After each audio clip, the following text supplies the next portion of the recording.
ಎಲ್ರಿಗೂ ನಮಸ್ಕಾರ. ಕಿರಣ್ ಪ್ರಕಾಶ್ ಮಾತಾಡೋದು ಫಸ್ಟ್ ಅರ್ತ್ ಫಾರ್ಮರ್ಸಿಂದ.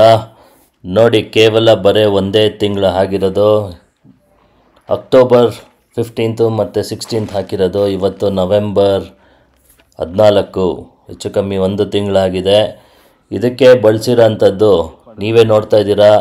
ತುಂಬ ಇಂಪಾರ್ಟೆಂಟ್ ಹಸಿರೆಲೆ ಗೊಬ್ಬರ ಇಲ್ಲ ಅಂದರೆ ನಮ್ಮ ಮೆಥೆಡ್ಡು ದಯವಿಟ್ಟು ಫಾಲೋ ಮಾಡಬೇಡಿ. ಹಸಿರೆಲೆ ಗೊಬ್ಬರ ಅಂದರೆ ಸೆಣಬು. ನಾವು 25 kg ಹಾಕಿದ್ವಿ ಒಂದು ಎಕರೆಗೆ. ಅದೆಲ್ಲ ವಿಡಿಯೋ ನೋಡಿದ್ದೀರಾ ನೀವು. 25 kg ಹಾಕಿದ್ರೆ ನೀವು ಒಂದು 30 ಟನ್ನು ನಿಮಗೆ ಗೊಬ್ಬರ ಸೇರಿಸ್ದಂಗೆ ಆಗುತ್ತೆ. ಈ ಎಂಟೈರ್ 11 ಎಕರೆಯಲ್ಲಿ ನಾವು ಒಂದು ಇಡೀನೂ ದನದ ಗೊಬ್ಬರ ಮಾಡಿಲ್ಲ, ಒಂದು ಇಡೀ ಕಾಂಪೋಸ್ಟ್ ಹಾಕಿಲ್ಲ, ಬೇವಿನ ಹಿಂಡಿ ಹಾಕಿಲ್ಲ, ಏನೇನೂ ಹಾಕಿಲ್ಲ. ಬರೀ ಫಸ್ಟ್ ಅರ್ತ್ ಲಿಕ್ವಿಡ್ ಹಾಕಿರೋದು. ನಮ್ಮ ಧೈರ್ಯ ಏನು ಅಂದರೆ ನಮ್ಮ ಭೂಮಿ ಯಾವತ್ತು ಫಲವತ್ತತೆ ಇರುತ್ತೆ. ನಮ್ಮ ಭೂಮಿಲಿ ಯಾವಾಗ ಆರ್ಗ್ಯಾನಿಕ್ ಕಾರ್ಬನ್ ಕಂಟೆಂಟ್ ಜಾಸ್ತಿ ಇರುತ್ತೆ, ನಮಗೆ ಏನರದ್ದು ಅವಶ್ಯಕತೆ ಇಲ್ಲ. ಬರೀ ಫಸ್ಟ್ ಅರ್ತ್ ಲಿಕ್ವಿಡ್ಡು 10 ದಿನಕ್ಕೆ ಒಂದು ಸತಿ ಹಾಕಿರೋದು. 10 ದಿನಕ್ಕೆ ಒಂದು ಸತಿ ಡ್ರೆಂಚಿಂಗ್ ಅಂದರೆ ಡ್ರಿಪ್ಪಲ್ಲಿ ಕೊಡ್ತಾಯಿದ್ದೀವಿ. 10 ದಿನಕ್ಕೆ ಒಂದು ಸತಿ ಸ್ಪ್ರೇ ಕೊಡ್ತಾಯಿದ್ದೀವಿ. ಹಾಗೆ ಉಳುಕ್ಕೆ ಮೆಣಸಿನ್ಕಾಯಿ ಕಷಾಯ ಮಾಡಿಕೊಂಡು ಹಾಕ್ತಾಯಿದ್ದೀವಿ. ಸೊ ಸ್ಪ್ರೇಯಲ್ಲಿ ನಮ್ಮ ಡೆವಲಪ್ಮೆಂಟು, ನಮ್ಮ ಜೀವಾಣುಗಳು ಡೆವಲಪ್ಮೆಂಟು ಜೊತೆಗೆ ಮೆಣಸಿನ್ಕಾಯಿ ಕಷಾಯ ಯಾವುದೇ ಹುಳ ಇದ್ದರೂ 99% ಗ್ಯಾರಂಟಿ ಚೆನ್ನಾಗಿ ಹೋಗುತ್ತೆ.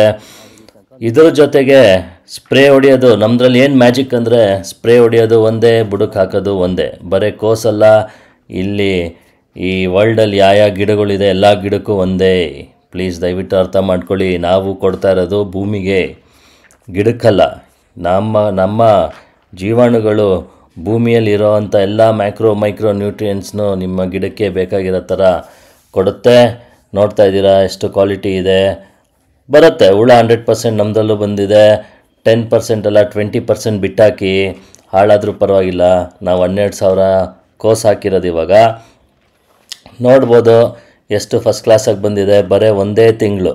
ಹುಳ ಬರೋದೇ ಇಲ್ಲ ಅಂತಲ್ಲ, ನೋಡಿ ಹುಳ ಬಂದಿರೋದು 100% ಹೋಗಿದೆ. 10% ಎಲೆ ತಿಂದಿರುತ್ತೆ, ಅದಕ್ಕೇನು ತಲೆ ಕೆಡ್ಸ್ಕೊಬಾರ್ದು. ನಮ್ಮದು ಏನಂದರೆ 10-20% ಬಿಟ್ಟಾಕಿದ್ರೂ ನಿಮ್ಮ ಖರ್ಚು ಕಮ್ಮಿ ಆಗಿರುತ್ತೆ. ನೋಡಿ, ಈ ಥರ ಕ್ವಾಲಿಟಿ ನಿಮಗೆ ಕೆಮಿಕಲ್ಲಲ್ಲೂ ಕೊಡೋಕ್ಕಾಗಲ್ಲ ಅಂತ ನನ್ನ ಅನಿಸಿಕೆ.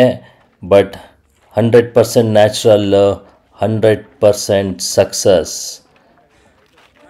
ದಯವಿಟ್ಟು ಫಾಲೋ ಮಾಡಿ, ಸಬ್ಸ್ಕ್ರೈಬ್ ಮಾಡಿ. ಫಸ್ಟ್ ಅರ್ತ್ ಆ್ಯಪ್ನ ನೀವು ಇನ್ಸ್ಟಾಲ್ ಮಾಡಿಕೊಂಡು ನಾಟಿ ಮಾಡಿದ ದಿನದಿಂದ ಕಂಪ್ಲೀಟ್ ಹಾರ್ವೆಸ್ಟ್ ಆಗೋ ತನಕನೂ ನಾನು ನಿಮಗೆ ಪ್ರತಿಯೊಂದು ಸ್ಟೆಪ್ನ ಹೇಳ್ಕೊಡ್ತಾ ಇದ್ದೀನಿ. ನೀವೇ ನೋಡ್ತಾ ಇದ್ದೀರಾ ಫಸ್ಟಿಂದ.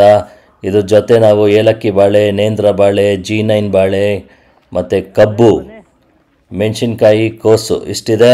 ಮುಂದಿನ ವಾರದಲ್ಲಿ ನಾವು ಕಳಿಂಗ್ರೆ ಅಂದರೆ ಸಿಂಜೆಂಟಾ ಸಿಂಬಾ ತಳಿ ಹಾಕ್ತಾಯಿದ್ದೀವಿ. ಟೋಟಲ್ಲು ನಾವು 20,000 ಹಾಕ್ತಾಯಿದ್ದೀವಿ. ನೋಡ್ತಾ ಇದ್ದೀರಾ. ಇದನ್ನು ಅದೇ ಥರ ಚೆನ್ನಾಗಿ ಬೆಳೆಸಿ ನಿಮ್ಮೆಲ್ಲರಿಗೂ ಹೇಳ್ಕೊಡೋ ಅಂಥ ಖುಷಿ ಇದೆ. ಫಾಲೋ ಮಾಡ್ತಾ ಇರೋರಿಗೆ ಧನ್ಯವಾದಗಳು. ಕ್ವಾಲಿಟಿ ನೋಡಿ, success. Thank you very much.